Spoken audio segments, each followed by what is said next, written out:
Good morning, अस्सलाम वालेकुम। Rising Pakistan में आपको कहेंगे खुश आमदीद। मेरे साथ है मोहम्मद शुएब, मेरे साथ है Saveen Farooq and good morning. Rising Pakistan में आपको कहते हैं वेलकम।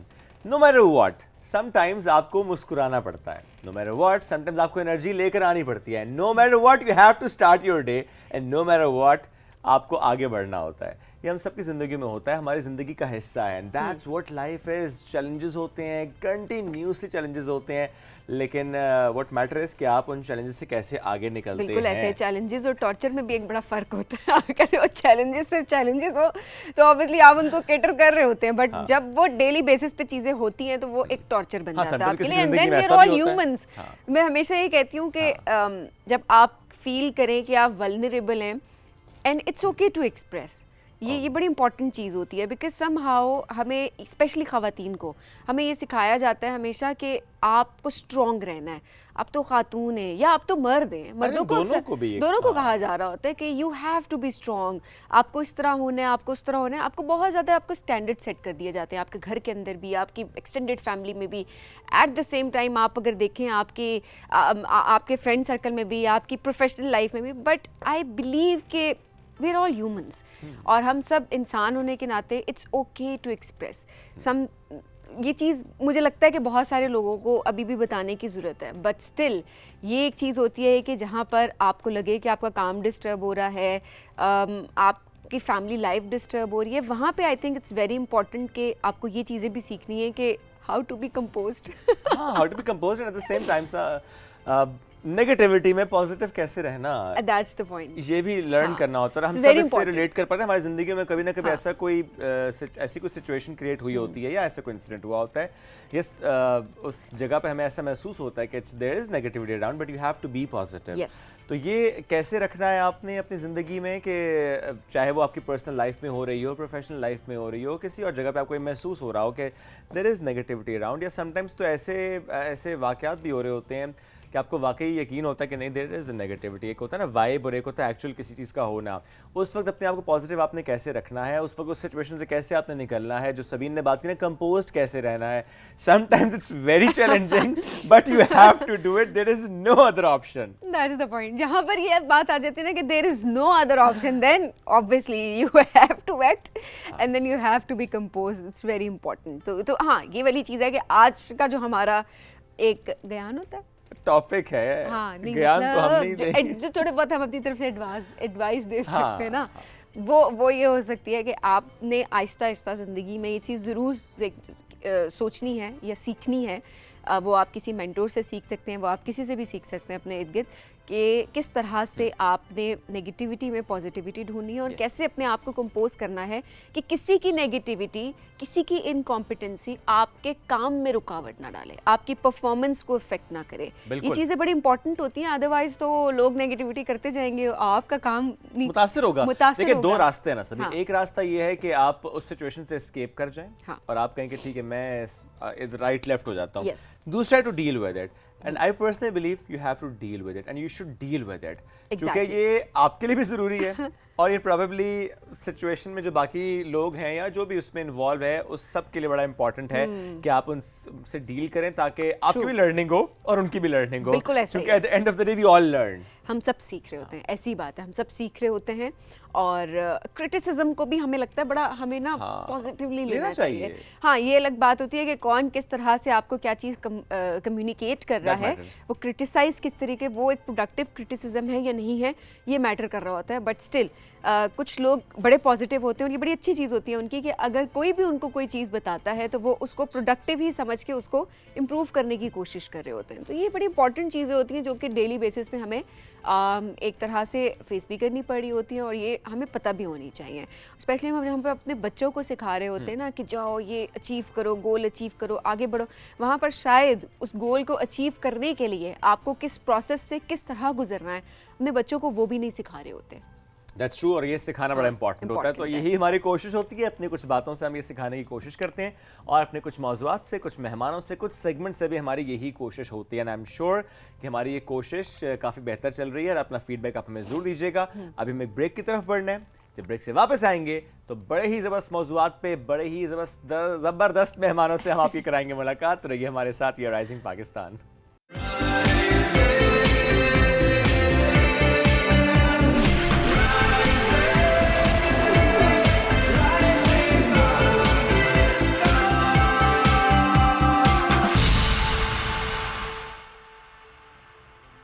वेलकम बैक जी राइजिंग पाकिस्तान में आपको कहेंगे खुश आमदीद। और हमारी सुबह बड़ी अच्छी हो जाती है जब हमारे पास इतने अच्छे अच्छे मेहमान आते हैं और जिनकी अचीवमेंट्स सुन के, देख के, उनसे बातें करके हम सब इंस्पायर हो रहे होते हैं।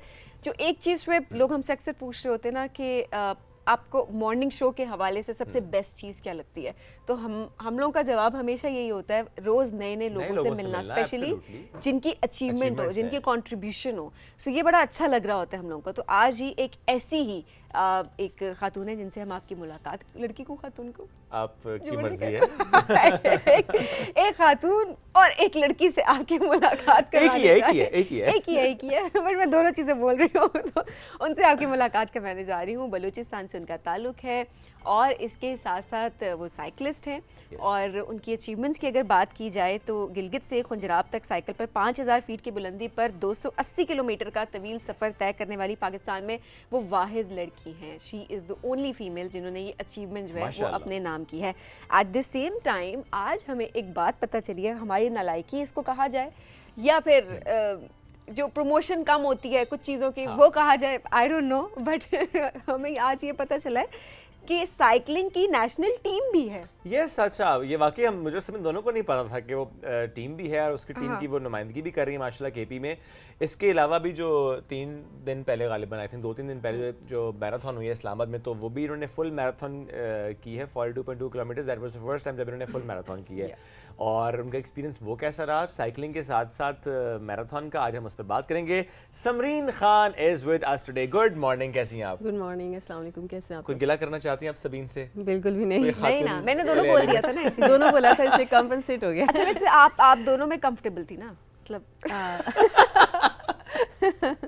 नहीं, लड़की में ज्यादा कंफर्टेबल थी, राइट? हाँ, बिल्कुल, मैं भी ऐसी हूँ, कोई बात नहीं। सब ऐसे हैं जी, ये लड़कियां बस कहते हैं लड़की, बस इससे ऊपर नहीं कोई बात करनी है आपने। चलिए, आप तो वैसे ही माशाल्लाह बहुत यंग हैं दोनों ही, है ना? माशाल्लाह। तो Samreen, how is the experience अभी जो साइकिलिंग के साथ मैराथन का? मैं पहले साइकिलिंग से स्टार्ट करता हूँ कि आप इतने साल से माशाल्लाह साइकिलिंग कर भी रही हैं और सिखाती भी हैं इस्लामाबाद में माशाल्लाह। सो कैसा एक्सपीरियंस जा रहा है आपका? अल्हम्दुलिल्लाह बहुत अच्छा। पिछले 7 साल से मैं साइकिलिंग कर रही हूँ और एज अ बिगनर मैंने स्टार्ट किया था। और फिर उसके बाद अंदाज़ा था कि ये जो हमारा सिटी है इस्लामाबाद बहुत ही खूबसूरत है और यू नो फ्रेंडली है साइकिलिंग के लिए। तो बस फिर जब वो खुद उस फ्रीडम को फ़ील किया तो फेल्ट कि ये बाकी लड़कियों के लिए भी होना चाहिए। तो डेफिनेटली वो बहुत ज़्यादा रेगुलरिटी में आ गई, तो लड़कियों ने इंस्पायर होना शुरू कर दिया, फिर सब ने फॉलो करना शुरू किया, तो आहिस्ता आहिस्ता वो लीडरशिप रोल में आ गई। तो फिर मैंने अपना प्लेटफॉर्म स्टार्ट कर लिया और फिर उसके बाद मैंने सबको सिखाना शुरू कर दिया। तो अब तक मैं तकरीबन 150 के करीब फीमेल्स को सिखा चुकी हूँ, जिसमें हर एज ग्रुप की ख़वातीन हैं, लाइक 12 ईयर ओल्ड से लेके आप कहें कि 50-60 ईयर्स ओल्ड तक। अच्छा, 50-60 ईयर्स ओल्ड ख़वातीन आती हैं? जी बिल्कुल। अभी रिसेंटली मेरे पास 2 ख़वातीन आई, they are 54 years old and they said कि it is in our bucket list कि हम पैडल नहीं कर सकते अभी तक, तो हम चाहते हैं कि हम भी साइकिल कर सकें। तो I help them to make a balance within a close you know proximity के पार्क के अंदर वो सीख लेती हैं। पहले उनको बैलेंस सिखाती हूँ, फिर उनको गेयर्स ब्रेक से इंट्रोड्यूस करती हूँ, फिर उनको स्ट्रीट में पैडल करवाती हूँ, फिर उनको रोड पे लेकर आती हूँ, उनको रोड सेंस मिलता है कि रोड पे कैसे जाना है, आपकी साइड क्या है, आपने ट्रैफिक का कैसे ख्याल रखना है, तो ये सारी चीज़ें। तो ख़वातीन जो स्पेशली जिस एज की आप बात कर रही हैं, उस टाइम पे उनको सिखाना मुश्किल आपको लगता है? क्योंकि नॉर्मली अब हम देखते हैं ना कि घर में बच्चे तो लड़का और लड़की दोनों चला रहे होते हैं साइकिल्स, तो वो उनको आ जाती है, बैलेंस करना भी आता है, वो तो चला रहे होते हैं स्ट्रीट्स में भी। बट जब बचपन से नहीं चलाया और इस एज में आके उन्होंने सीखना है, तो उस टाइम ये बैलेंस करवाना मुश्किल होता है? जब तक जितना मैंने सीखा है अब तक सिखाने में, उसमें मुझे लगता है कि this is all mind game. आपका मतलब age is just a number, तो ये बात बिल्कुल ठीक है।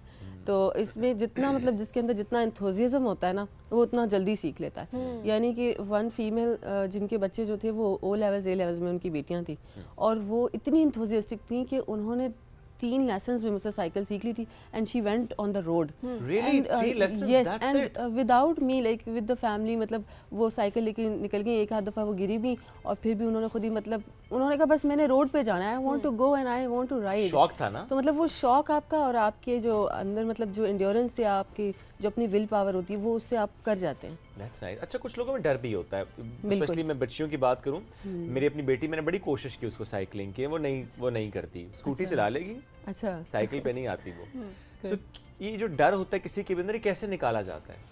कॉन्फिडेंस देना पड़ता है, मतलब आपको इनकरेज करना पड़ता है। You have to keep on motivating them, you know, कि you can do it, don't give up, you can do it. तो बस वो फिर आहिस्ता आहिस्ता उनको अक्सर फीमेल्स भी ऐसा करती कि वो अपने एज को बहुत मतलब हावी कर लेती कि शायद मेरा एज ग्रुप ये है, इस वजह से मैं नहीं कर पा रही ना। वो मुझे पूछती हैं समरीन मैं नहीं कर पा रही ना, मैं फिर मैं उनको कहती हूँ please give yourself some time ना। तो ऐसा नहीं होता। फिर मैं उनको कुछ एग्जांपल्स देती हूँ कि एक स्टूडेंट आई थी उसने ऐसे सीखा, एक स्टूडेंट आई थी उन्होंने ऐसे सीखा। तो देखो किसी को इतना टाइम लगता है, किसी को इतना टाइम, तो स्टोरी टेलिंग करनी पड़ती है कभी। तो इस तरह से उनको इनकरेज करना पड़ता है ताकि वो गिव अप ना करें। हाँ, तो वो जो आप बात करिए ना कि माइंड गेम होती है, तो ये बड़ी इंपॉर्टेंट चीज़ होती है। अच्छा, मैं आज तक साइकिल नहीं चला सकी। मतलब मेरे अंदर भी वो जो शुएब डर की बात करें ना, मेरे अंदर वो गिरने का डर है कि अच्छा मैं गिर गई तो क्या होगा। तो वो वाला जो खौफ है ना गिरने वाला, वो मेरे पड़ेगा रोड पे और क्या होगा।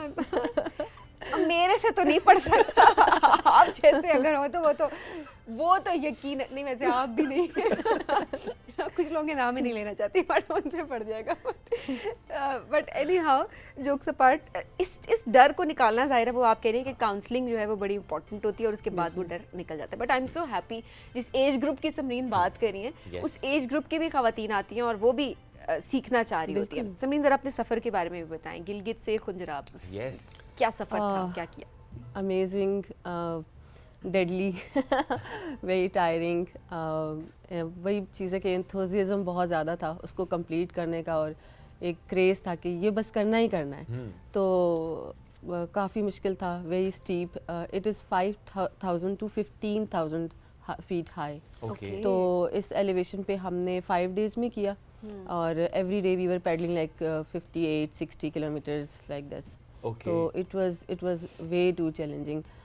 पूरी टीम थी एक, हम लोग तकरीबन 19 लोग थे जिसमें से I was the only girl. बाकी कुछ टीम जो है वो यूके से थी और कुछ लोग जो है वो पाकिस्तान से साइकिलिस्ट थे। तो हमने मिल के ये सारा जर्नी 2019 में।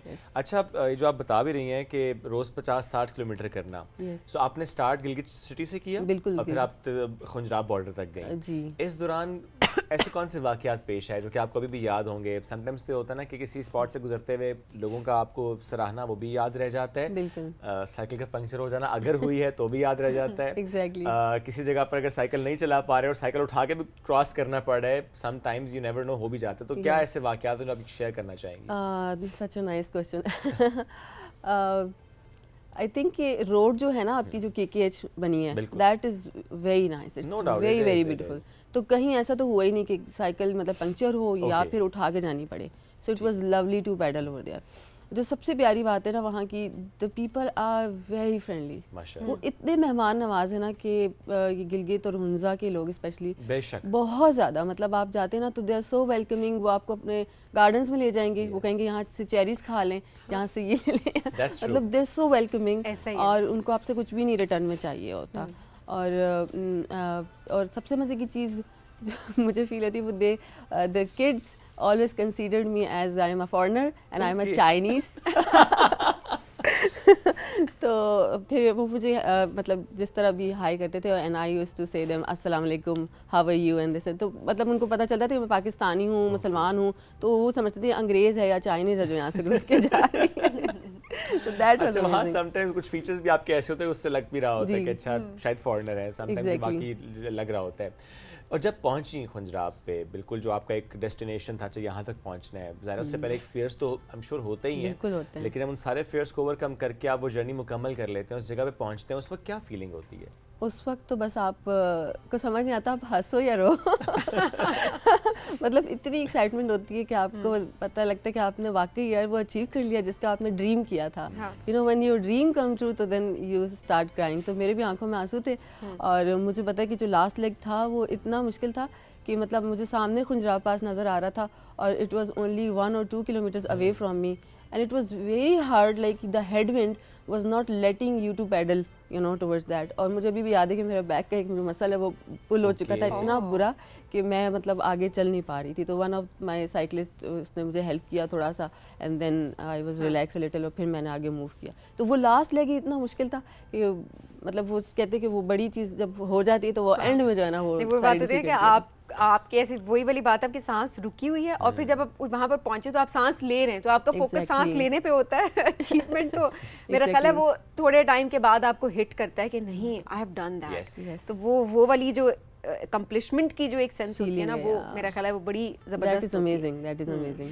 अच्छा समरीन, हम encouragement की भी बात करें, शुएब ने भी जिस तरह जिक्र किया, discourage लोगों ने किया साथ साथ, बिकॉज ऐसे भी हमारे यहाँ लोग हैं जो आपको डिस्करेज भी कर रहे होते हैं कि कितने जा रही हो, क्यों कर रहे हो, इतना मुश्किल काम है, स्पेशली खातून हो, अकेले सफ़र कैसे करोगे। बिल्कुल, बहुत काफ़ी सारी चीज़ें होती हैं, क्योंकि जब भी कोई इंसान सक्सेस करता है ना तो उसके पीछे कोई स्टोरी होती है, कोई भी ऐसे ही नहीं आगे आता, तो बड़ी आपको मतलब वो धक्के खा के आगे आना पड़ता है। तो ये जो 2019 में अल्लाह ताला ने मुझे जो अचीवमेंट दी, 2018 में से पहले मैंने ट्राई किया था, वो भी अपने मतलब कम्युनिटी के साथ ही किया था, लेकिन उसमें मेरे पास प्रॉपर साइकिल गियर नहीं था, कुछ भी नहीं था। और फिर मुझे इतनी डिस्करेजमेंट मिल रही थी कि लोग मुझे कह रहे थे कि you can't do it, clearly on my face. और मैंने जब गिलगित से राका पोशी तक मैंने जब डिस्टेंस कवर किया and I reach there to everybody and I told them कि मैंने ये डिस्टेंस कवर कर लिया है, मैं राका पोशी तक आ गई हूँ, मैं आगे भी जाऊँगी। सो दे सेड मी कि we don't know if you have done it और नॉट। ओके, मतलब दे मीन टू से कि अगर तुम गाड़ी पे आई हो साइकिल लेके तो हमें क्या पता। तो इट वाज सो डिस्करेजिंग। और मैंने उनको कहा कि आप जो है ना, मतलब इतनी सारी लड़कियां हैं who are doing cycling, professional हैं, टीम्स में हैं, आप उनको यहाँ लेकर आएँ, बिकॉज मैं यहाँ पे इसीलिए आई हूँ कि I want to tell you कि फीमेल्स कैन डू इट, तो वो क्यों यहाँ पर नहीं आ सकती। तो this was like on my face. उसके बाद जो अगला स्टेज था, जो राका पोशी से आगे मैंने कंटिन्यू करना था, नेक्स्ट मॉर्निंग तो my cycle was broken, it was broken. And I don't know. मेरा तो पहले सवाल जो किसी के जहन में आता है अचानक वाला, वो तो यही है, कैसे मतलब I even don't know yet कि वो कैसे ख़राब की गई थी। उसके ब्रेक्स टूटे हुए थे सब कुछ, और फिर भी मैंने स्टार्ट लिया था, और फिर मैं करीमाबाद तक पहुंच सकी थी हार्डली 1-2 किलोमीटर तक, और फिर साइकिल ने बिल्कुल ही रिफ्यूज़ कर दिया। तो फिर मैंने उसको फिर मुझे वहाँ की पुलिस ने वगैरह ने हेल्प किया, और उन्होंने मेरी साइकिल को गाड़ी में डाला, and then it was over. Like then 2018 में मैंने खुंजराब पास तक गाड़ी में बैठ के ट्रैवल किया था। तो इट वाज तब भी था जाने का, लेकिन आपकी बातों से मुझे ये लगा जैसे किसी ने शरारत की थी। यस, तो वो फिर मतलब ये डिस्करेजमेंट थी बेसिकली, क्योंकि डीमोटिवेट किया जा रहा था कि नहीं कर सकती लड़कियाँ ये। तो फिर 2019 में देखें अल्लाह ताला ने खुद ही मुझे मौका दे दिया। तो देखिए आपने जब गोल सेट किया हुआ है तो फिर वो वाली बात है, जिससे अल्लाह रखे उससे कौन चखे। आपके लिख दिया गया है आपका सफ़र कि आपने ये अचीव करना है, तो वो फिर आपसे कोई छीन नहीं सकता। लेकिन मैं यही बात सोच रही होती हूँ कि क्या मिलता है अगर किसी ने भी वो किया, आप नहीं करना चाह रहे, ना करें, किसी को रोके तो मत। Exactly. And that too in a way कि आपने साइकिल ही खराब कर दिया है। ये क्या है, ये पता नहीं चला आज तक कि कौन था इसके पीछे। लेकिन फिर भी देखे रोक वो फिर भी नहीं सका ना। 2019 में नेक्स्ट ईयर ही मतलब I got the opportunity and I completed that. तो इससे बड़ी ब्लेसिंग और क्या हो सकती है। बेशक ऐसी है।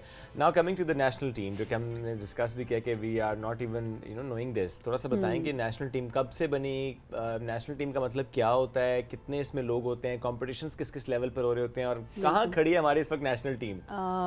बहुत बड़ी कम्युनिटी है, सोसाइटी है, हमारी साइकिलिंग फेडरेशन है, और फेडरेशन जो है लुक आफ्टर करती है सारी टीम्स को। टीम्स में हमारे डिपार्टमेंट्स हैं, और इसके अलावा हमारी रीजनल टीम्स हैं। मैं ख़ुद रीजनल टीम का हिस्सा हूँ, KPK वुमेंस टीम का हिस्सा हूँ, और ख़ुद मैं जो है वो कोयटा बलूचिस्तान से हूँ। लेकिन ये कि I love to represent any of my country's region, मुझे तो पूरे कंट्री से ही प्यार है, तो मैं KP को रिप्रेजेंट करती हूँ। इसके अलावा हमारी सिंध की टीम है, बलूचिस्तान की टीम है, गिलगित बल्तिस्तान की टीम है, और इसमें सारी फीमेल टीम भी हैं और मेल्स टीम भी हैं, तो मतलब अलग अलग हैं। और जब चैम्पियनशिप्स होती हैं तो डिफरेंट सिटीज़ में कंडक्ट होती हैं, और एक हमारा लाहौर में वेलोड्रम है, वहाँ पर हमारी ट्रैक चैम्पियनशिप होती है। इसके अलावा मैंने खुद 3 से 4 चैम्पियनशिप में हिस्सा लिया हुआ है, जिसमें से 2 चैम्पियनशिप में मैंने ब्रोंज मेडल लिया हुआ है अपनी टीम के साथ। तो अल्हम्दुलिल्लाह मेरी फर्स्ट चैम्पियनशिप जो थी वो गवादर में थी, and that was the best and lovely experience to cycle there. Gwadar तो वैसे इतना खूबसूरत है, तो वहाँ पे तो आई मीन एक्सपीरियंस ही डिफरेंट होगा।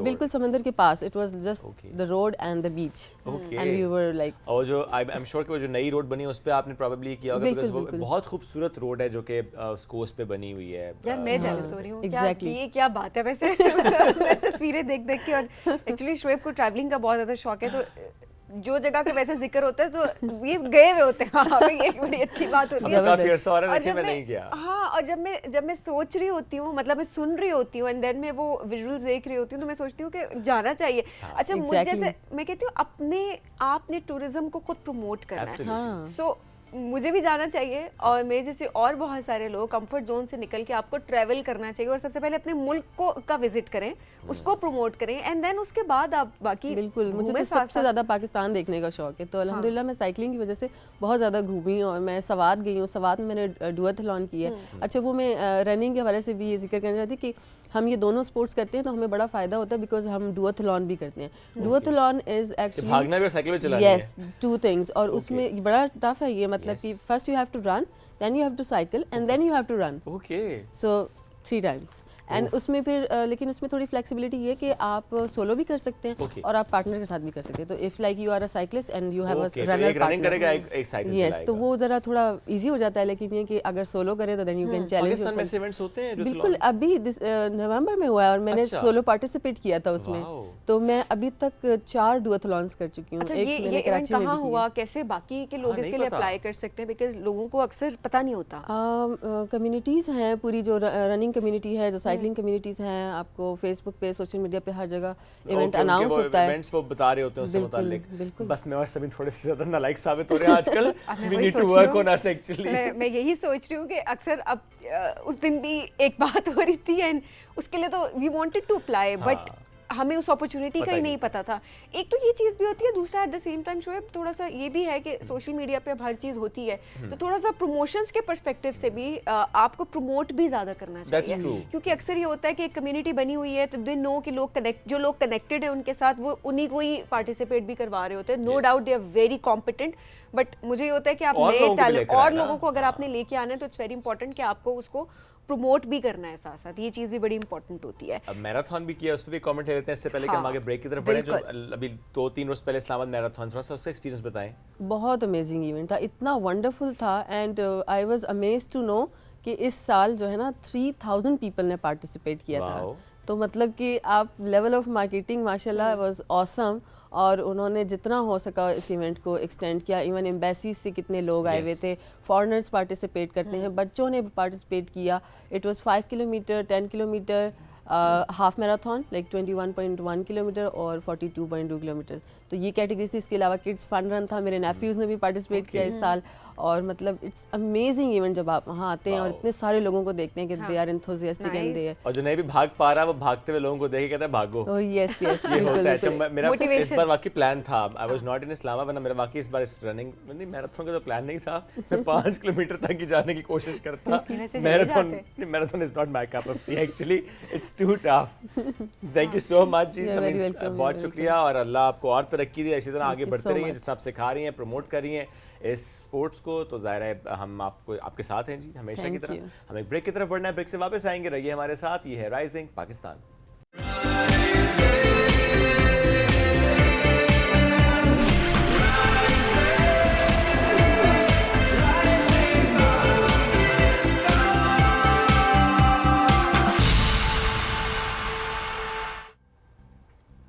Welcome back. एक ज़बरदस्त मेहमान ने हमें ज्वाइन किया है, मुसन्निफ़ हैं, कॉलम निगार हैं, माहिर तालीम हैं, लंदन में मुकीम है, लेकिन पाकिस्तान में ना सिर्फ पहले बहुत काम के तालीम में, और still he is contributing specially girls education के पर्सपेक्टिव से। एक कॉलेज भी है, कुबा इस्लामिया कॉलेज बराए तालिबात, हरीपुर में है, उसके बानी मोहतमिम भी हैं, और इसके अलावा अलहरा educational and cultural centre Luton London के डायरेक्टर भी हैं, और तालीम के शोबे में खिदमत सर अंजाम दे रहे हैं। प्रोफेसर मसूद अख्तर हज़ारवी साहब ने आज में ज्वाइन किया। सर अस्सलाम वालेकुम, कैसे हैं? वालेकुम अस्सलाम व रहमतुल्लाहि व बरकातुहू। सर बहुत शुक्रिया प्रोग्राम में ज्वाइन करने के लिए। सबसे पहले अभी आजकल आप पाकिस्तान में मौजूद हैं, किस तरह आपने सफ़र शुरू किया, स्पेशली लड़कियों की तालीम के पर्सपेक्टिव से अगर बात की जाए, आपने क्यों इसको इतना ज़रूरी समझा? जी बिस्मिल्लाहिर्रहमानिर्रहीम। सबसे पहले तो आपका शुक्रिया, आपने यहाँ दावत दी, और बच्चियों की तालीम का सिलसिला ये जो कॉलेज हमने शुरू किया, इसकी बुनियादी वजह ये थी कि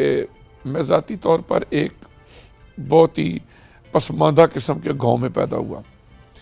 वहाँ से मैट्रिक तक मैंने तालीम हासिल की, फिर मैं यहाँ से आगे सरगोदा, वहाँ से लाहौर चला गया, फिर 1989 से ऑनवर्ड मैं एज लेक्चरर खिदमत सर अंजाम देता रहा। अपने कैरियर का आगाज़ पंजाब पब्लिक सर्विस कमीशन से सिलेक्ट होकर लेक्चरर के तौर पर लाहौर में कोई 12 साल ज़िंदगी के गुजर गए। फिर कोई ऐसे हालात पैदा हुए कि मुझे स्पॉन्सर आया यूके से, तो मैं आज से तकरीबन 25 साल पहले 2000 के स्टार्ट में वहाँ चला गया। उसके बाद ख़ासी दुनिया के हिस्से मुझे जाने का, ईस्ट अफ्रीका, वेस्ट अफ्रीका, पूरा यूरोप, मिडल ईस्ट मुझे जाने आने का इत्तेफाक हुआ। कुछ चैरिटी के हमारे काम थे, कुछ उस तरह मीटिंग। जब मैं वापस अपने गांव में आता इन सारी चीज़ों का मुशाहदा करने के बाद, तो मैं ये देखता कि हमारे गांव की जो बच्चियां हैं, जिस तरह मैं आज से कोई तकरीबन आप सेंचुरी कह लें या 45-46 ईयर कह लें, इससे पहले छोड़ के गया था, कोई ख़ास चेंज नज़र नहीं आ रहा। एजुकेशन अब कुछ ना कुछ स्कूल बन गए हैं, लेकिन इसके बावजूद बाज़ औक़ात फैमिली वाइज इतना शऊर नहीं है कि बच्चियों को आला तालीम दिलवाई जाए। खुसूसन देहातों के अंदर पैदा हुई, घर के या खेतों के छोटे मोटे काम किए, जब बलूगत को पहुँची उसके बाद शादियाँ हो गई, बच्चे आने शुरू हो गए वगैरह वगैरह। उसके बाद एक ज़िंदगी चली, लेकिन जो इल्म के ज़रिए, तरबियत के ज़रिए एक शऊर आना चाहिए था, जिसमें माहौल, माशरे, वक्त, हालात के मुताबिक वो अपना किरदार अदा कर सके माशरे में, उसमें मुझे फुकदान नज़र आ रहा था।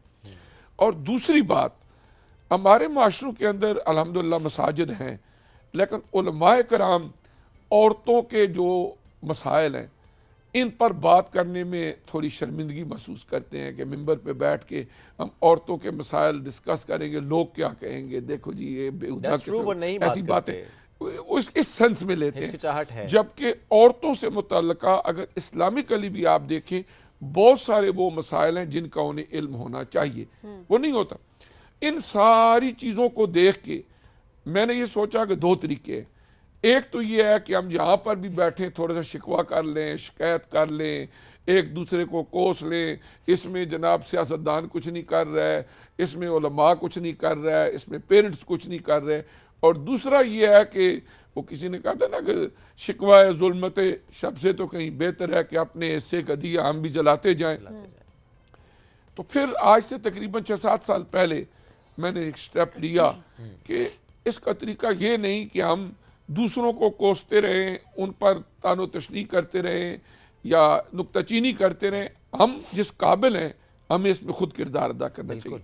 फिर वहाँ पर मैंने एक दीनी एक ऐसे इस्लामिया कुबा इस्लामिया कॉलेज की बुनियाद रखी, जिसको हमने फेडरल गवर्नमेंट से एफिलिएट करवाया। दीनी हवाले से हम अगर देखें तो दारुल मोहम्मदिया गौसिया बेरशीफ हुजूर ज़े आलम जस्टिस पीर मोहम्मद करम शाह साहब अलाजी रहमतुल्लाह जो सुप्रीम कोर्ट की जज भी थे, वहाँ यूनिवर्सिटी है, उससे एफिलिएट कराया। फिर अल करम इंटरनेशनल इंस्टीट्यूट यूनिवर्सिटी, उससे उसका इलाक़ करवाया, तंजीमुल मदारस से इलाक़ करवाया। और ताकि जो बच्ची हमारे पास पढ़े, सिर्फ ये नहीं कि उसको दीनी शऊर हो या दीनी मसाइल पता हो, वक़्त हालात के मुताबिक वो वहाँ से मास्टर डिग्री करे, एमफिल करे, पीएचडी करे और हमारे इस माशरे में किरदार अदा कर सके। उसका नतीजा ये निकला कि बिहम्दिल्लाह ताला इतने सालों के दौरान सिर्फ हमारे अपना जो बिल्कुल पसमानदा गाँव था, वहाँ से करीबन 8 बच्चियाँ वो हैं कि जो इससे पहले मास्टर डिग्री करके और वो माशाअल्लाह दीनी हवाले से भी और असरी उलूम के हवाले से भी अपना एक किरदार अदा कर रही हैं। और उसके अलावा हमने तालीम बालगा का उसमें सिस्टम रखा। हमारी वो औरतें जो बड़ी उम्र को पहुंच चुकी हैं, उनके लिए हमने टाइमिंग्स रखे, दिन को भी आफ्टर मगरिब भी, कि जो आपके पास कन्वीनियंट टाइम है। उन्होंने अल्हम्दुलिल्लाह सूरह यासीन शरीफ, आखिरी कुरान पाक का पारा, नमाज, दीगर चीज़ें। फिर लेडीज़ जो हमारी हाईली क्वालिफाइड स्टाफ है हमारा, वो उनको अपनी ज़बान में उर्दू में औरतों के मसाइल बताती हैं। और कुछ औरतें तो वो हैं, मुझे बाज़ औक़ात मिलती है, कहती हैं हमें ऐसे महसूस होते हैं हम अब मुसलमान हुई हैं कि हमें पता ही नहीं था कि ये भी चीज़ें हैं, हमें इनका ख्याल रखना चाहिए। फिर एक और बात यह है कि औरत, उसका एक बहुत ही अहम रोल है समाजी ज़िंदगी। जितने इंसान हमें ज़मीन पर नज़र आते हैं, वो किसी औरत की गोद में पल के, परवरिश पा के फिर ही वो माशरे में आते हैं। और एक यूनिवर्सल ट्रुथ बन चुका है कि माँ की गोद पहला मदरसा है, बेशक वो पहला स्कूल है। और फिर जिस तरह माँ के अंदर शऊर होगा, उसके अंदर अखलाकी बालिदगी होगी। हम अल्हम्दुलिल्लाह मुसलमान हैं और इस्लामी हवाले से उसको जो कुछ मालूमात होंगी वो बचपन से ही अपने बच्चे को जब सोते हुए भी जागते हुए भी वो चीज़ें सिखाएंगी, और वही बच्चे बड़े होकर उनके ज़हन की कोरी प्लेट पर जो चीज़ें सब्त हो जाएंगी वो माशरे के अंदर भी एक पॉजिटिव अपना रोल अदा कर सकेंगे।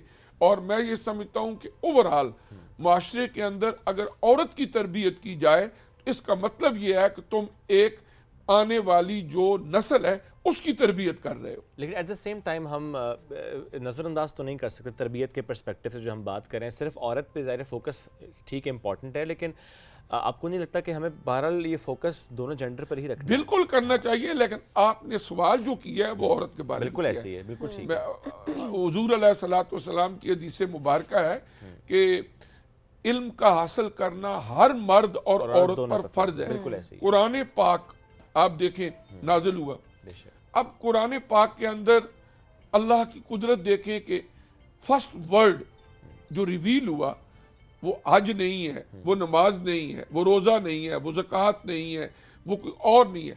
इक़रा, रीड, इसका माना क्या है? रीड। ये वो पहला लफ्ज़ है कुरान पाक का जो नाजिल हुआ, इक़रा बिस्मि रब्बिकल, पढ़ो। फिर उसके बाद कुरान में फरमाया गया कि हल यस्तविल लज़ीन कुल हल यस्तविल लज़ीन यअलमून वल लज़ीन ला यअलमून, क्या पढ़े लिखे लोग, आलिम लोग और जो जाहिल हैं ये बराबर हो सकते हैं? फिर एक और बड़ी आम बात आप देखिए कि जब आप सीरत और नबी का मुताला करते हैं, एक दौर वो है कि जो हुजूर नबी करीम अलैहिस्सलाम के ऐलान नबूवत से पहले का है, एक दौर बाद का है। बिल्कुल पहले दौर के अंदर शिर्क भी था, कुफर भी था, गुमराही भी थी, लेकिन उसको ये नहीं कहा जाता वो गुमराही का ज़माना था, वो शिर्क का ज़माना था। वेरी कम्प्रीहेंसिव वर्ड यूज किया जाता है, that was the time of ignorance. आप कहते हैं ज़माना है जहलियत और बाद वाला ज़माना है इस्लाम। इसका इट मीन्स कि अपोजिट ऑफ इस्लाम इज जहलियत, और इस्लाम ने जहलियत को मिटाया। बुखारी शरीफ की हदीस है कि हुजूर अलैहिस्सलातु वस्सलाम हफ्ते में एक दिन औरतों के लिए मुकर्रर करते थे, उनकी तालीम और तरबियत के लिए। हुजूर अलैहिस्सलाम की ज़ौजा मोहतरमा हज़रत सैयदा आयशा सिद्दीक़ा रज़ियल्लाहु ताला अन्हा, वो इतनी बड़ी आलमा थी कि बहुत सारे सहाबा इकराम को उनसे बहुत सारे फ़िक़ी और दीगर मसाइल जो पूछने पड़ते थे।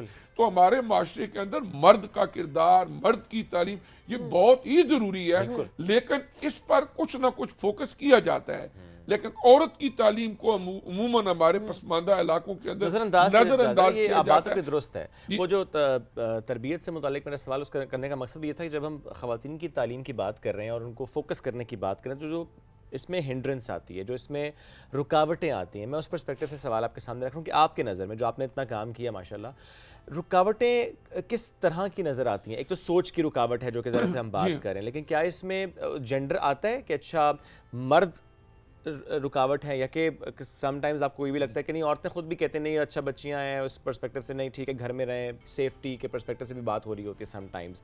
आपकी नज़र में रुकावटें कौन कौन सी हैं पाकिस्तानी माशरे में जिस पर काम किया जा रहा है? पाकिस्तानी माशरे के अंदर बुनियादी तौर पर अगर आप देखें कि जो दो तरह के जो हमारे शहरी आबादियाँ हैं वहाँ पर कुछ लोगों के अंदर शऊर है, वो बच्चियों को अब इस वक्त की अगर हम बात करें तो वो अच्छी तालीम तरबियत की तरफ तवज्जो देते हैं। अगरचे हमारे इदारों के अंदर अगर हम बैसियत मुसलमान बात करें तो बहुत सारी डिमेरिट्स भी हैं जो सोशल मीडिया की वजह किसी की वजह से उनको भी देखना चाहिए कि ड्रेस कोड हो या दीगर चीज़ें हो कि हमारे बच्चे अगर एक तरफ डॉक्टर्स बने, इंजीनियर्स बने, IT एक्सपर्ट बने, वहाँ पर वो एक अच्छे बाअमल बाकिरदार मुसलमान भी बने, क्योंकि हम इस्लामी जमहूरिया है पाकिस्तान में रह रहे हैं जो इस्लाम के नाम पर बना है।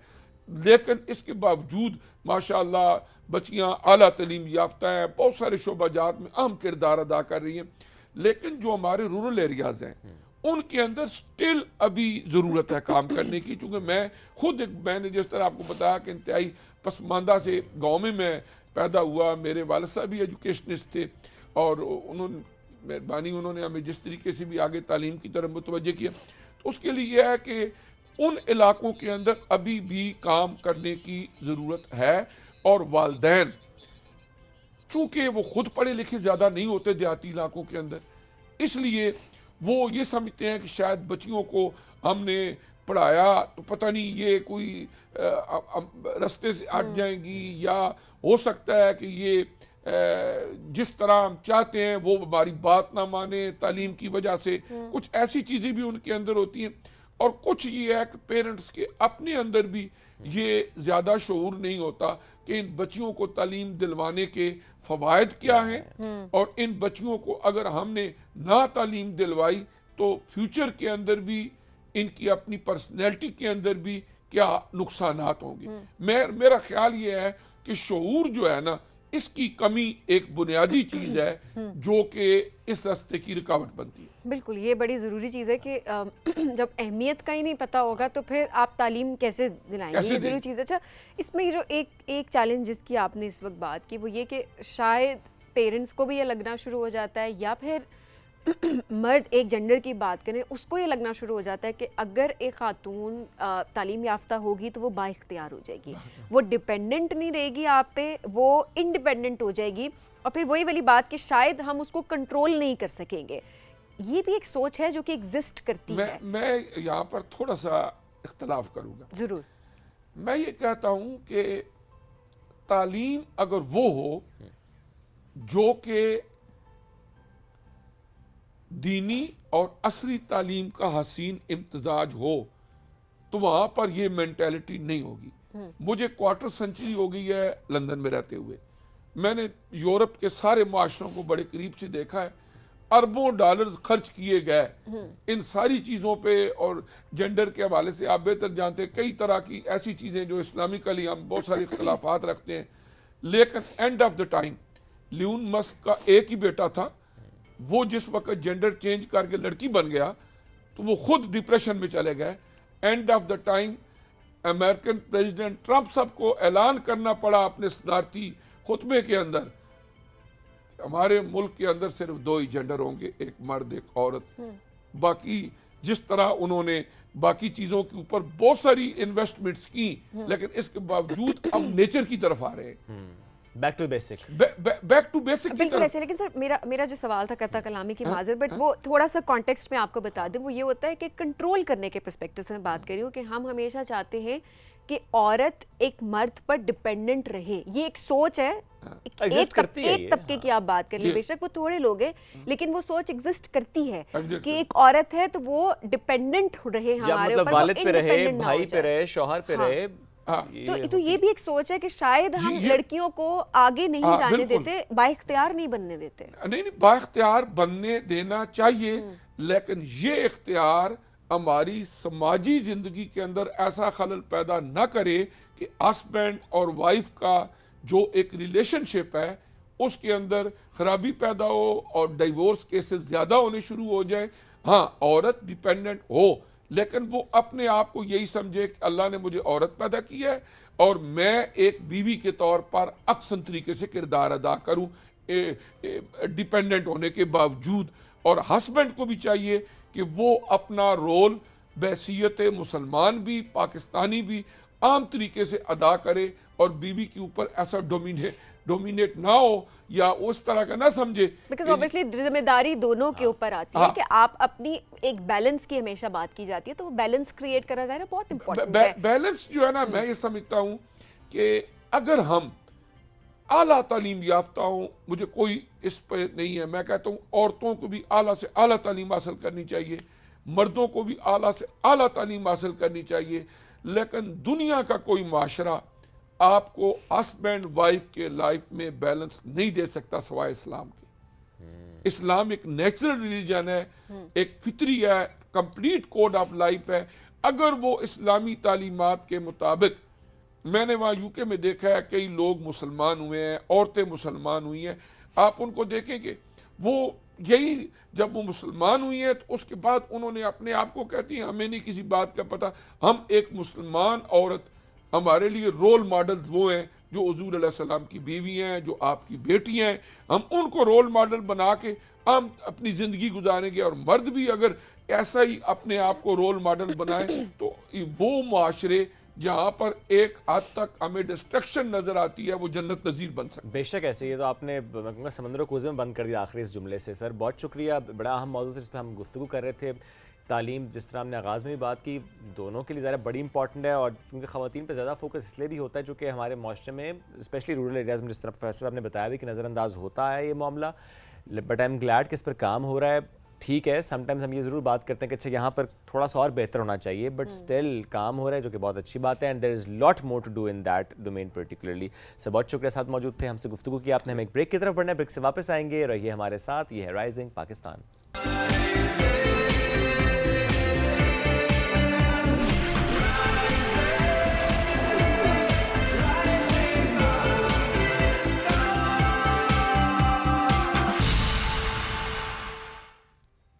Welcome back to rising Pakistan में आपको कहेंगे खुशामदीद। नहीं ऐसे नहीं, आप कहें ना कि जैसे ब्रेक में आप आवाज लगा दें, वो मैंने कॉफी कही थी, उस तरह से आया करें ना। शायद आवाज़ चली गई, कॉफी कही थी, कॉफी चाहिए होती है, गला खराब हो जाता है, मौसम अच्छा गला खराब हो तो कॉफी चाहिए होती है, दिमाग खराब हो तो क्या चाहिए होता है? दिमाग खराब हो तो चाहिए होता है सुकून छुट्टी चाहिए होती है, सुकून चाहिए होता है, तो दैट आपका दिमाग वापस जगह पे आ जाए। छुट्टी ये नहीं मिलती आपको? वो तो आप देखते जाएं। एनी हाउ टॉपिक की तरफ आते हैं अपने, और आज जिनसे हम आपकी मुलाकात करवाने लगे हैं उनके बारे में अगर ये कहा जाए कि मल्टीटास्किंग जो है वो उनसे सीखी जा सकती है कि जिंदगी में ये भी करना है, ये भी करना है और ये भी करना है, और ये भी कर लिया, वो टिक लगा रही है, ये भी कर लिया, ये भी लगा लिया, और बड़े तरीके से बैलेंस करके लेके चलना बड़ी इंपॉर्टेंट चीज़ होती है। पेशे के एतबार से बात की जाए तो बायोटेक्नोलॉजिस्ट हैं, अमेरिका से अपनी तालीम मुकम्मल करके आई है, लेकिन जब वापस आई तो उसके बाद उन्होंने कहा कि नहीं, मेरे अंदर टैलेंट है एक्टिंग का, तो मुझे एक्टिंग करनी चाहिए, तो उन्होंने एक्टिंग की दुनिया में कदम रखा और अपना नाम कमाया।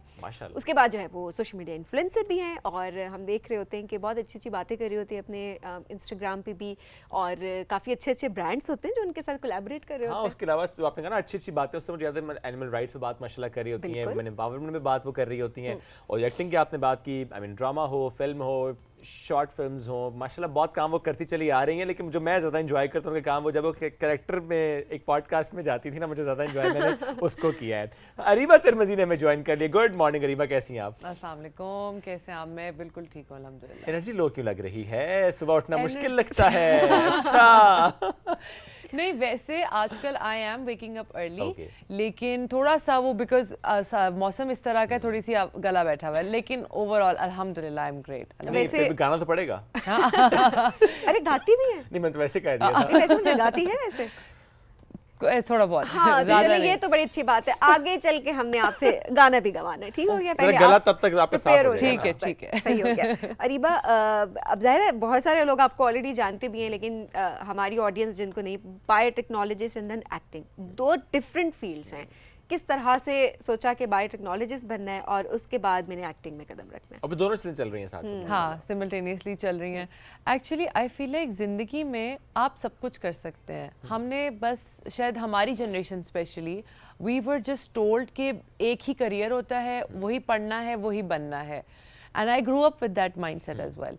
लेकिन जब मैं बैचलर्स कर रही थी अमेरिका में, तो मुझे एक चीज़ बहुत पसंद है। पाकिस्तान में भी खैर अब ऐसा माहौल है, लेकिन अमेरिका में एजुकेशन बहुत हॉलिस्टिक है, तो बच्चों को को करिकुलर और एक्स्ट्रा करिकुलर एक्टिविटीज़ में पार्टिसिपेट करने में बहुत इंकरेज किया जाता है, and it cost no money. आपने फॉर एग्जांपल ट्यूशन की फ़ी दे दी या आप स्कॉलरशिप पर हो, तो all extracurriculars are going to be free for you, so that way बच्चा दे कैन पार्टिसिपेट।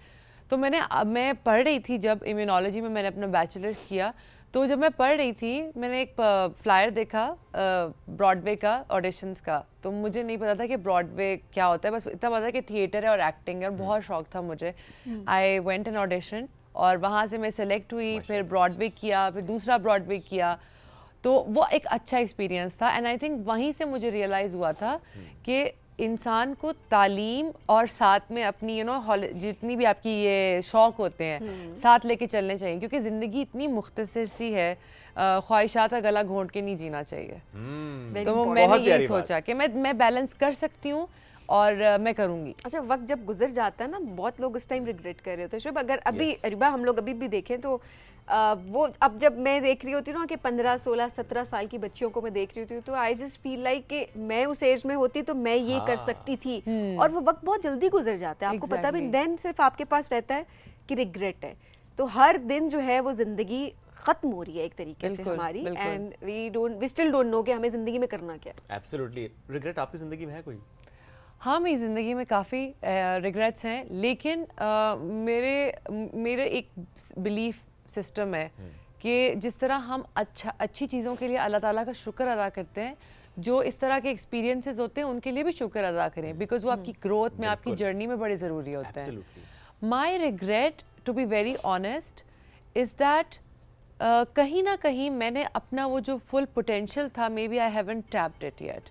मुझे ऐसा लगता है। अच्छा, और ये बड़ी अच्छी बात होती है कि आपको ये लगे कि अभी आपने वो टैप नहीं किया, बिकॉज तब आप मुसलसल मेहनत करते और ऊपर जाते हैं। जहां आपको लगे ना यू हैव डन इट, वहां डिक्लाइन है, फिर उसके बाद डिक्लाइन है, फुल स्टॉप या डिक्लाइन है। सो आई मीन हम सबको ये सोचना है कि नहीं, बस अभी आपने फुल टैप उसको पोटेंशियल को टैप करना है ताकि आप ऊपर की तरफ जाते रहें। अभी माशाल्लाह अभी भी बहुत से प्रोजेक्ट्स आपके चल रहे हैं, और ये अच्छी बात है कि इस्लामाबाद में ज़्यादा काम हो रहा है, तो आपके लिए भी आसानी है। वरना यू नो सिटी चेंज करना ज़रा मुश्किल समटाइम्स लगता भी है। I mean for me it's difficult कि मुझे कोई कहे अच्छा आप इस काम के लिए उस शहर में जाएं, फिर आपने एक और शहर में जाने से एक्टर्स की फील्ड में बड़ा डिफिकल्ट होता है ये। सो इस्लामाबाद में कैसा चल रहा है काम? बहुत अच्छा जा रहा है। 2019 में वैसे तो इंडस्ट्री आ गई थी इधर ही, लेकिन आफ्टर कोविड ज़्यादा काम होना शुरू हुआ, क्योंकि इस्लामाबाद की लोकेशंस डिस्कवर हुई, हमारे पास बड़े अच्छे अच्छे सेट्स अवेलेबल हैं, और फिर बहुत सारे चैनल्स इधर मूव हुए। आई थिंक वो जब मैंने आगाज़ किया अपने करियर का, मुझे वो थोड़ा एज भी मिल गया कि मुझे कराची नहीं जाना पड़ा काम के लिए, बिकॉज इस्लामाबाद में हो रहा था। एंड अभी अल्लाह का शुक्र है बड़ा अच्छा जा रहा है, तो इंशाल्लाह एयर होंगे प्रोजेक्ट्स, फिर आप लोग देखिएगा। किस किस एक्टर के साथ जो होता है ना कि काम कर लिया, वो टिक टिक टिक उधर नाज़रीन को बताएं भी कि अच्छा ये सोचा था इसके साथ करना, वो कर लिया, और अभी उसके बाद मैं सवाल रखूंगा कि किसके साथ अभी करने का की ख्वाहिश है? ओके, मुझे कहते हैं ना कहीं आप मैनिफेस्ट करते हैं अपनी कुछ चीज़ें, मैं इसमें बिलीव करती हूँ। क्योंकि 2020 में अप्रैल में एक प्रोटेस्ट हो रहा था जो पैलेस्टीनियन जेनोसाइड है उसका, तो 50 साल से वो चली रही है, वो थोड़ा सा फ्लेयर अप सिचुएशन 2 साल में हुई थी, बट बैक इन 2020 तो मैं प्रोटेस्ट में गई अपनी फैमिली एंड फ्रेंड्स के साथ, तो वहाँ पे आई सॉ उस्मान खालिद भट्ट, और मैं तब एक्टर नहीं थी, तब I was very nerdy, just practising as a consultant. तो मैंने उनसे कहा मैं आपके साथ एक पिक्चर ले लूँ, तो उन्होंने कहा यार sure, because he is genuinely a very nice person. तो ओबी के साथ I stood up and I took a picture, and I remember sitting in the car thinking कि I don't know how it's going to be like to share the screen with him. And believe you me, मेरा जो पहला project था TV के लिए, it was with Usman Khalid Bhatt, and it was the exact time of the next year 2021 के अप्रैल में हम लोगों ने लटरम पटरम साथ में शूट की, एंड आई वाज लाइक, मैंने उनको बताया भी, एंड ही रिमेंबर्ड कि you are that girl who came to me, और आई थिंक वो मैनिफेस्टेशन, तो that was an experience that was really lovely for me. And honestly सबके साथ अच्छा लगा काम करना, बहुत अच्छा लगा। अभी I am working with Sami Khan, and it's great, तो it's my third project with Sami, and it's really nice working. और किसके साथ ख्वाहिश है अभी के मुझे इन एक्टर्स के साथ या एक्ट्रेसेस के साथ काम करना? अच्छा, एक्ट्रेसेस मुझे बहुत ज़्यादा ख्वाहिश थी और अल्लाह ने पूरी भी की। मुझे सबा कमर बहुत पसंद थी, अभी भी हैं बहुत ज़्यादा, और मैंने पागल खाना किया उनके साथ, बड़ा अच्छा प्रोजेक्ट था, आपकी एक्टिंग भी इसमें बड़ी ज़बरदस्त थी। Thank you so much. Saba के साथ मैंने वो किया क्योंकि जब से मैंने उनका प्रोजेक्ट बागी देखा था, तो she was that inspirational woman for me, क्योंकि वो जिस तरह निभाती हैं किरदारों को।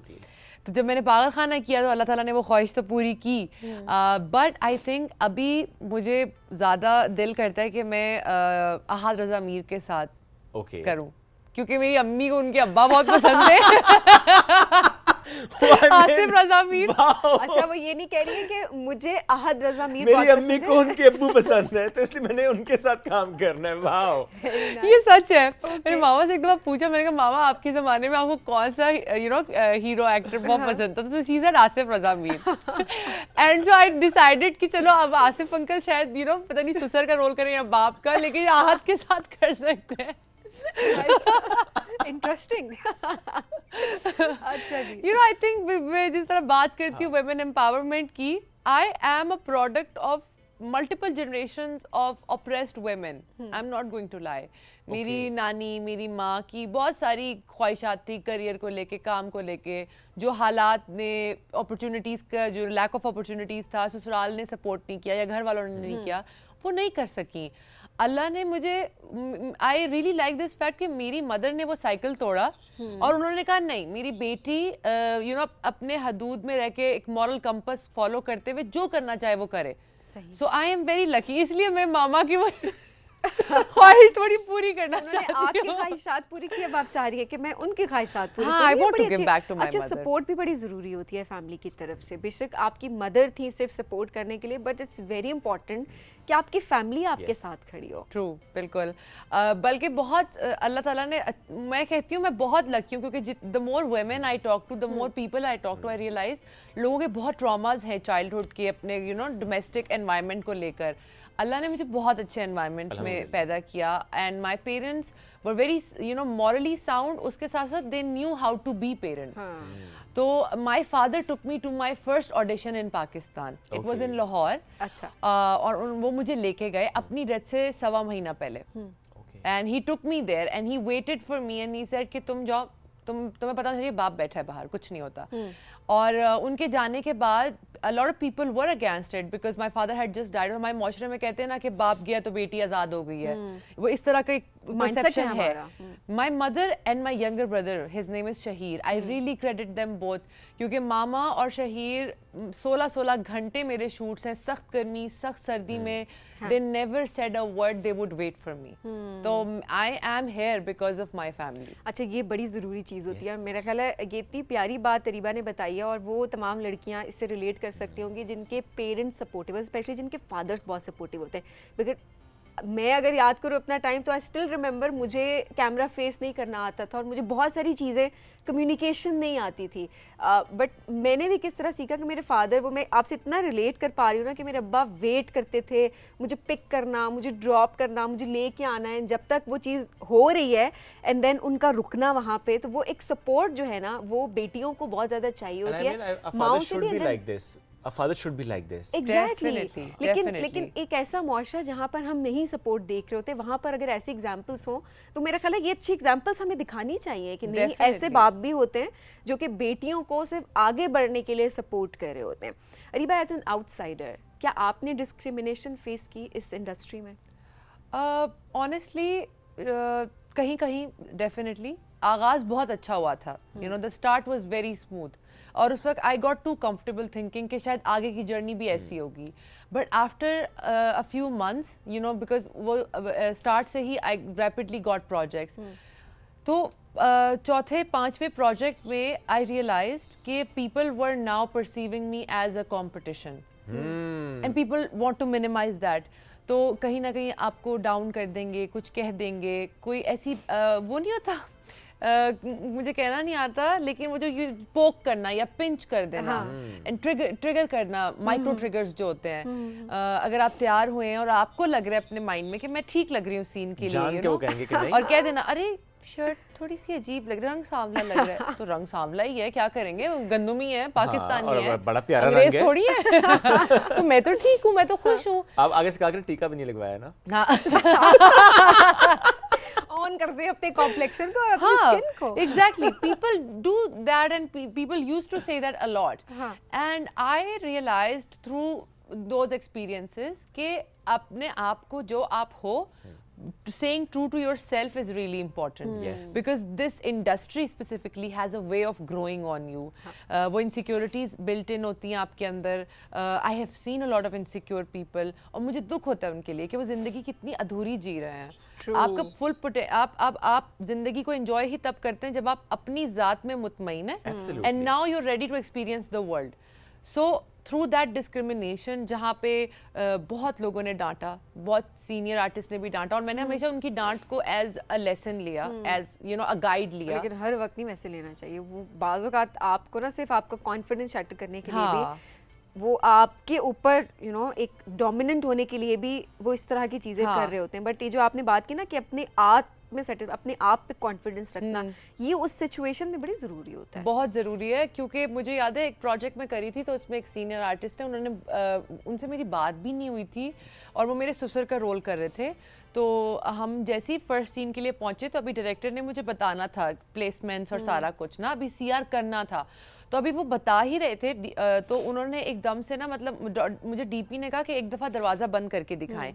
तो मैंने दरवाज़ा बंद किया, वो मेटल का था, वो वैसे ही लाउडली बंद होता है। वो इस बात पे इतना उन्होंने मुझे डांटा बेवजह कि वो फिर जब सीन करने लगे ना, मैं इतनी नर्वस थी क्योंकि वो तब बिल्कुल मुझे हार्डली 8-9 महीने हुए थे इंडस्ट्री में। So I was very nervous, very scared, and I really credit the director. It was Shahzad Kashmiri. Shahzad भाई ने मुझे कान में कहा कि आप अच्छा कर रही हो, आप अपना करो, आप सिर्फ अपने में फोकस। आपने एक बार दोबारा दरवाजा बंद वैसे कर कौन थे ये? नहीं, मैं नाम नहीं प्रोजेक्ट ले का नाम क्या सकती। था? प्रोजेक्ट कौन सा था? प्रोजेक्ट था नौरोज। अब आप खुद समझ जाए ना कौन था। कितने आप लोग तेज हैं। तो जाए और देखें नौरोज में इनके ससुर का किरदार किसने अदा किया था। अच्छा, वैसे आप गूगल करें साथ साथ। अच्छा, ओ अल्लाह, फंस गई मैं तो। प्रोजेक्ट में आई रिमेम्बर मावरा भी थी। जी जी जी। उनके साथ आपका एक्सपीरियंस कैसा रहा? बहुत अच्छा, अभी बहुत निकालते ही हैं। अच्छा। मावरा, you know, she has this vibe of being the guiding older sister. हाँ. वो she really looks after women on set, girls on set. Also she is very supportive and Very. very positive. हाँ, बहुत ज़्यादा। और वो उनका ना इतना काम डिमीनर है कि उनकी प्रेजेंस में you just feel very comfortable. और वो जो फ्लूइडिटी होती है ना सीन के अंदर, बड़े आराम से आती है। वो देख लें। अल्लाह देखे जरा। लगे हुए आप किस नाम सर बाय द वे मैं सबको बता दूं कि मैंने नाम गलत बताया, इसलिए मैं अड़ी थी। अब जब आप नहीं, झूठ अब बोलते हैं- नहीं, नो नो नो, हम उसमें वो सीन भी दिखाएंगे दरवाजा बंद करने वाला। Oh my God! now you are in नहीं, trouble. मैं ऑनेस्टली किसी की डिसरिस्पेक्ट नहीं कर रही, मैं सिर्फ ये कह रही हूँ कि मैं खौफजदा हो गई थी उनकी डांट से, मैं डर गई थी। नहीं नहीं, ये लेकिन अच्छी बात शहजाद है। भाई ने बहुत चले भाई, हम support नहीं किया। नाम बताते अच्छा, हैं। वो नहीं, हम ऐसे मजाक ही कर रहे थे, हमने कौन बता दें किसी को डीमीन करेगा। और वैसे भी देखिए उन्होंने एक बात की कि वो एक इंसिडेंट हुआ था, वो डर गई थी, उन्होंने कोई डिसरिस्पेक्ट का एलिमेंट भी इसमें नहीं है। हम जान लेंगे ब्रेक में, बाकी आपका काम आप जाने। अपनी रिसर्च आप लोग खुद कर लें जो भी है। अच्छा, अब क्योंकि गाने की बात हुई थी, हम बिल्कुल एंड की तरफ है अपने सेगमेंट के, तो गाना भी सुन लेते हैं। आप फरमाइश करें। नहीं नहीं, आपकी मर्जी, आपकी चॉइस पे है। ठीक है, जो आप सुनाना चाहें, ये ना हमको ये मुश्किल चॉइस कर सही दें। बात है। हाँ, जो आप चाहें। अच्छा, एट दिस सॉन्ग उन्हीं अपने जो आपके on screen father in law बने थे ना, उनके लिए कोई गाना सुनाए ना। अच्छा चलें, मुझे नहीं, मुश्किल हो जाएगा, कुछ भी सुना दें और लोग रिलेट करना शुरू कर देंगे। इकबाल बानो ने फैज़ अहमद फैज़ की शायरी को यू नो म्यूजिकली Yes, गाया था, yes. हम देखेंगे। हाँ, एंड जरूर आई सुनाएं। Think it's symbolic of a future that awaits, और उसमें ना सिर्फ अल्लाह ताला में यकीन है बल्कि खुद ही भी है। तो I will sing that please please ji. हम देखेंगे, लाजिम है कि हम भी देखेंगे, हम देखेंगे, जब जुल्मों से तम के गोहे करा रूई की तरह उड़ जाएंगे, हम देखेंगे, बस नाम रहेगा अल्लाह का, जो गायब भी है हाजिर भी, जो मंजर भी है नाजिर भी, उठेगा अदल हक का नारा, उठेगा अदल हक का नारा, जो मैं भी हूँ और तुम भी हो, और राज करेगी खल्के खुदा, जो मैं भी हूँ और तुम भी हो, हम देखेंगे। Wow, Very nice, wow, it's अच्छा, such a इसमें बड़ी beautiful एनर्जी लगती है voice. इसमें ऑनेस्टली, और I mean wow. Thank you. Comments में बता दीजिएगा अच्छा लगा कि नहीं, क्योंकि बहुत। आई फील लाइक ये लोग दोनों तारीफ कर रहे हैं, बट नहीं, हमने बड़ा एंजॉय किया, आई एम श्योर कि आपने एंजॉय किया होगा। आई मीन बहुत कम लोग शायद जानते होंगे रीबा की गाने से मुताल्लिक कि आप कभी कभी गाती भी हैं। हाँ, मैंने आगाज म्यूजिकल से ही किया था Okay. As a musical theatre artist. अभी गला बहुत बैठा हुआ है, तो मुझे माफ कर दे, माफ कर दे। नहीं, नहीं, नहीं, और बहुत जो भी अच्छा। पीसीआर में लोग बैठे हैं, आपके कानों में से खून निकले तो माफ कर दे। नहीं, बाबा, नहीं, सब बहुत खुश है और सब बहुत तारीफ कर रहे हैं। वो तो बल्कि फरमाइश कान में आ रही कि एक और सुन लें। अरे थैंक यू, चले बाद में सुना लेकिन अगर आपकी कोई फरमाइश है तो आप अरीबा के इंस्टाग्राम पे जाके उनको मैसेज करें और उनसे कहें कि हमें सुने, फिर अरीबा हमारी ख्वाहिश पूरी करेंगे, वो एक गाना गाएंगी और वो वीडियो बना के पोस्ट करेंगी। ये हम उनसे कमिटमेंट ले लेते हैं, तो आप अपनी फरमाइशें ज़रूर उन तक पहुंचाएं, हम भी कोशिश करेंगे कि हम अपनी कोई फरमाइश उन तक पहुंचाएं। सो अरीबा, थोड़ा सा मैं ये भी जानूंगा, जब हम नेगेटिव साइड की थोड़ी सी बात करते हैं कि अच्छा शोबिज़ इंडस्ट्री की ये थोड़ी सी ज़्यादा बीच में कुछ ऐसी चीज़ें होती हैं जो कि आपको डिस्टर्ब भी कर रही होती हैं, what makes you motivated, what is that one thing that keeps you going? The thing that keeps me going is जब मैं छोटी थी तो मैं बहुत ये ख्वाब देखा करती थी and I was inspired by women जो मैं आज हूँ. I think my 10-year-old self would be crazy of about me right now. I do that for the little girls because I want them to know कि with perseverance, confidence और एक mindset होना चाहिए कि whatever comes my way I'll fight it. और करते रहें ज़िंदगी में, मर्द भी औरतें भी, बच्चियाँ स्पेशली, क्योंकि I remember being a child जहाँ पे मुझे बहुत बुली किया गया क्योंकि हम लोग डिफरेंट कंट्रीज़ में वी ग्रू अप बिकॉज मेरे अब्बू साइंसदान थे, हम लोग बहुत मूव करते थे। मुझे याद है हर जगह अपने आप को कहीं ना कहीं से अकोमोडेट करना, एक्सेप्टेबिलिटी लेकर आना बड़ी मुश्किल थी। So for who I am right now I think it's for the little girls, it's for my little version because she needed to look up to somebody like me. तो मुझे लगता है कि नेगेटिविटी में एक यही चीज़ है जो मुझे जाने देती है। एंड मेरी नीस है Khadija, she is 7 years old और वो मेरा हर प्रोजेक्ट, हर छोटी से छोटी तस्वीर पोस्ट देखती है। सो आई ऑलवेज मेक श्योर कि मेरा कंटेंट या मैं जो कुछ भी करूं वो बच्चों के लिए भी अप्रोप्रिएट हो, बच्चे देख सकें, उससे सीख सकें। तो मेरी नीस मुझे आके बता रही होती है और मैं सबसे ज़्यादा उसका क्रिटिसिज्म लेती हूँ, कंस्ट्रक्टिवली उसकी बात मानती हूँ, उसका ओपिनियन, क्योंकि आई थिंक बच्चे जो होते हैं ना वो ज़्यादा दूरअंदेश होते हैं क्योंकि वो हर चीज़ को ज़्यादा बेहतर देखते हैं। एक और चीज़ अरीबा आपने बड़ी अच्छी पॉइंट आउट की कि आप आजकल सोशल मीडिया जब हम बात कर रहे होते हैं, इन्फ्लुएंसर्स की हम बात कर रहे होते हैं, यूट्यूबर्स की हम बात कर रहे होते हैं, तो ऐसा कंटेंट बनाना भी इम्पोर्टेंट है जो आपके बच्चे कंज्यूम कर सकें। या सबीन, कोई कंटेंट आप बनाएं जो अरीबा ने बात की कि आप ये बनाते हुए सोचें कि बच्चे कंज्यूम करेंगे। बिल्कुल बिल्कुल, एंड इट्स योर रिस्पांसिबिलिटी कि आप ऐसा कंटेंट क्रिएट करें कि जब बच्चे कंज्यूम करें तो फिर आप सोचें कि मेरे अपने बच्चे हैं। हाँ, बताए मुझे इतना दुख होता है आजकल देखते हुए कि जितने भी व्लॉगर्स हैं, एक ट्रेंड चला है, मैं किसी को टारगेट नहीं करना चाहती इस चीज़ में, लेकिन कुछ लोग इस तरह की बात कर देते हैं, गलत ज़बान इस्तेमाल करते हैं, नाजेबा बातें करते हैं, और वो जिस तरह के फैमिलियल रिलेशनशिप्स पोर्ट्रे कर रहे हैं ना, मतलब शौहर का बीवी से बात करने का तरीका, बीवी का शौहर के साथ, फिर वो प्रैंक्स और ये सब चीज़ें, हमारे बच्चे क्या सीख रहे हैं, कल को वो किस तरह के रिलेशनशिप्स कायम करेंगे इन सबको देख के। तो जो भी कंटेंट लोग बना रहे हैं, प्लीज़ माइंड में रखें कि सबसे ज़्यादा ऑडियंस जो आपकी है ना नंबर में, वो बच्चे हैं आजकल, यूट्यूब पे स्पेशली। तो उस तरह कंटेंट बनाएं जो कि आप अपने बच्चे को दिखाते हुए भी शर्म नहीं करें, सिर्फ व्यूज के चक्कर में काम खराब ना करें, ना अपना ना किसी और का। एग्जैक्टली। पर लास्ट छोटा सा क्वेश्चन, वहाँ बैठना आसान है कि यहाँ बैठना आसान है? आपने मॉर्निंग शो भी किया है। ओह, वहाँ बैठना बहुत मुश्किल है क्योंकि अगर कोई गेस्ट आए जो अनइंटरेस्टिंग और बोरिंग है, आई रिमेंबर जस्ट नींद आ रही होती थी और बस बैठे हुए और शो करने के बहुत फोकस्ड है। तो it's kudos to you guys कि आप लोग इतना अच्छे से कर रहे हो इधर भी, एंड एक और चैनल पे भी आप लोग थे एंड यू इनवाइटेड मी।